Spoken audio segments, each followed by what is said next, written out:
that own ships that cost $1 billion to don't worry about the mine. You can do that even just by saying we put mines in the water. Right now ዛሬ ሌሊት ስልጣኔ ተመልሶ በማይመጣበት ሁኔታ ያበቃለታል ሲሉ ዶናልድ ትራምፕ ተናግረዋል። የኢራን አብዮታዊ ዘብ በሳውዲ ፔትሮኬሚካል ተቋማት ላይም ጥቃት መፈጸሙን አስታውቋል። ሰላም ጤና ይስጥልኝ ውድ አድማጮች፣ መረጃውን እያቀረብኩላችሁ እናንተ የቻናሉን ሰብስክራይብ ካላደረጉ ሰብስክራይብ በማድረግ ቤተሰብ ይሁኑን። ማንኛውም አስተያየትና ሐሳብ ካላችሁ በኮሜንት ባሩ ላይ አካፍሉን። ወደ መረጃው አልፋለሁ። ኢራን የቀረበላትን ቅድመ ሁኔታ ተቀብላ ተግባራዊ የማታደርግ ከሆነ ሙሉ ስልጣኔዋ ዛሬ ሌሊት ይሞታል ሲሉ በጠንካራ ቃላት አስጠንቅቀዋል ዶናልድ ትራምፕ። የአሜሪካው ፕሬዝዳንት ዶናልድ ትራምፕ ዛሬ ሌሊት የሚጠናቀቀውን ለኢራን ያስቀመጡት የጊዜ ገደብ በተመለከተ ባለፉት ቀናት ሲሰጡት የነበረውን ማስጠንቀቂያ አዘል ዛቻን አጠናክረው ደግመውታል። ዶናልድ ትራምፕ እስካሁን ምን ያህል ጊዜ ለኢራን የጊዜ ገደብ አስቀመጡ? ፕሬዝዳንት ዶናልድ ትራምፕ በኢራን ላይ ጥቃት ከተጀመረበት የካቲት 21 2018 ዓ.ም ጀምሮ በተለያዩ ጊዜያት ማስጠንቀቂያና የጊዜ ገደብ ሲያስቀምጡ ቆይተዋል። ጦርነቱ በተጀመረ በመጀመሪያው ሳምንታት ኢራን እጅ የማትሰጥ ከሆነ ከባድ ውድመት እንደሚደርስባት በመግለጽ ፕሬዝዳንቱ ከማስጠንቀቅ አልፈው በ6 ሳምንታት በኋላ የኢራን ስልጣኔ በአንድ ሌሊት ዶጋመድ እንደሚያደርጉት እየዛቱ ነው። ቀደም ሲል ፕሬዝዳንት ዶናልድ ትራምፕ ያወጧቸው ማስጠንቀቂያዎችና የጊዜ ገደቦች እየተራዘሙ አሁን ዛሬ ሌሊት 9 ሰዓት ላይ የማስጠንቀቂያው የመጨረሻው የኢራን መሪዎች ያላቸው እድል መሆኑን አስጠንቅቀዋል። በመሆኑ ባለፉት 6 ሳምንታት ፕሬዝዳንት ዶናልድ ትራምፕ ለምን ያህል ጊዜ ማስጠንቀቂያና የጊዜ ገደብን አስቀመጡ? መጀመሪያ መጋቢት 12 2018 ዓ.ም ኢራን በ48 ሰዓታት ውስጥ የሆርሙዝ ወሽመጥን ካልከፈተች ከትልቁ ጀምሮ ያሏትን የኃይል ማመንጫዎች ፍርስርሳቸውን ይወጣል ብለው ዝተውም ነበረ።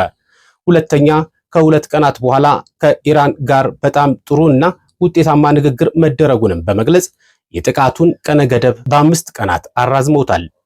ሶስተኛው መጋቢት 18 2018 ዓ.ም ደግሞ ኢራን መንግስት ጥያቄ መሰረት የኃይል መሰረተ ልማቶችን የማጥቃት ቀነ ገደባቸውን በ10 ቀናት ማራዘማቸውን ሰኞ መጋቢት 28ን የመጨረሻው ቀን አደረጉ።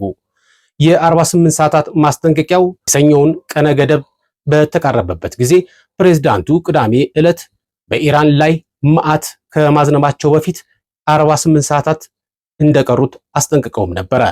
ባለፈው እሁድ አስነዋሪ ቃላትን በመጠቀም በማህበራዊ ሚዲያ ገጻቸው ላይ የሆርሙዝ ወሽመጥን በሰዓታት ውስጥ የማይከፈት ከሆነ ኢራን ሲኦል እንደምትሆንም ዝተዋል።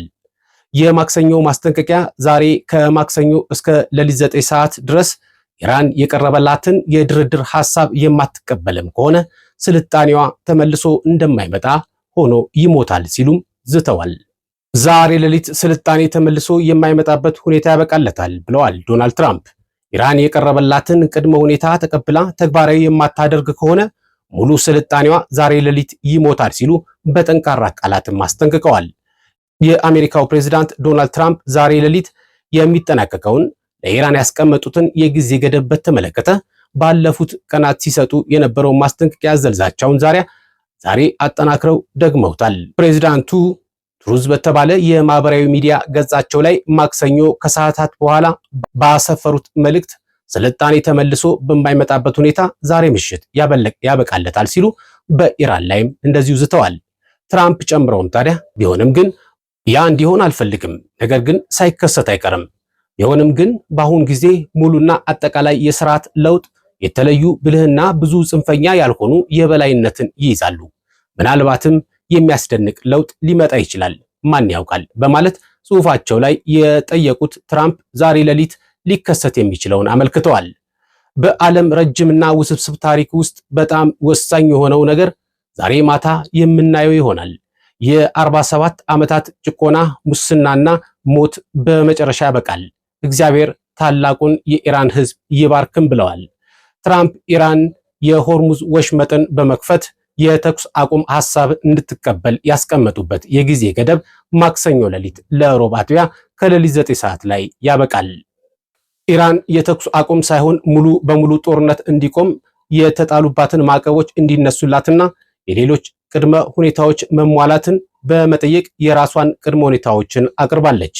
በሌላ በኩል ደግሞ የፓኪስታን መሪነት ዲፕሎማሲያዊ ጥረቶችን እየተደረጉ ሲሆን በቀሩት ሰዓታት አንዳች ስምምነት ላይ ካልተደረሰ ለስድስት ሳምንታት የተካሄደው ጦርነት ወደ አደገኛ ደረጃ ከፍ ሊል ይችላል የሚል ስጋት ፈጥሯል።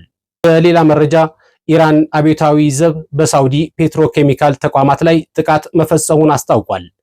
የኢራን እስላማዊ አብዮት ዘብ የሳውዲ አረቢያን የፔትሮኬሚካል ፋብሪካዎችን ጨምሮ በመካከለኛው ምስራቅ የሚገኙ ኢላማዎች ላይ ከፍተኛ የሚሳኤል እና የድሮን ጥቃቶችን መፈጸሙንም አስታውቋል።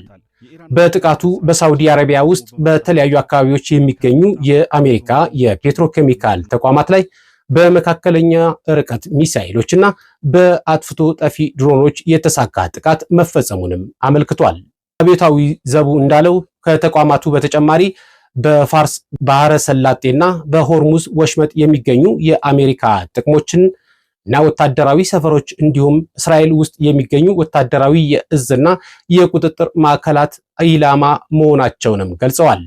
በመግለጫው ላይ ኢራን ይህንኑ እርምጃ የወሰደችው ሰኞ ዕለት በሳህሌ የፔትሮኬሚካል ማዕከል ላይ የተፈጸመባትን ጥቃት ለመበቀል መሆኑን ጠቅሰዋል። አብዮታዊ ዘቡ አሜሪካ ቀይ መስመራችንን የምታልፍ ከሆነ ምላሻችን ከመካከለኛው ምስራቅም የሚያልፍ ይሆናል በማለትም አስጠንቅቀዋል። አሜሪካ በኢራን ላይ ከባድ ጥቃት ለመፈጸም ያስቀመጠችው የጊዜ ገደብ ወደ መጠናቀቁ እየተቃረበ ባለበት በአሁኑ ሰዓት የኢራን አብዮታዊ ዘብ ባወጣው መግለጫ አሜሪካና አጋሮቿ ኢራን ኢላማ የምታደርጋቸውን ቦታዎች ውስን ሆነው ቆይተው የነበረ መሆኑን ገልጿል። ይህ ለመልካም ጉርብትና ሲባል ኢራን አሳይታው የነበረው ቁጥብነት ኢላማዎችን እንድትለይ አድርጓት መቆየቱን፣ ነገር ግን ከዚህ በኋላ ይህ ቁጥብነት እንደማይኖር በመጥቀስ አስፈላጊ በተባሉ ኢላማዎች ላይ ያለማወላወል እርምጃ ይወሰዳልም ብለዋል። ለአሁን የያዝኩላችሁ የሻይ ሰዓት መረጃ ይህ ነበረ። በሌሎች ፕሮግራሞች እመለሳለሁኝ። እስከዛው ግን ጤና ይስጥልኝ።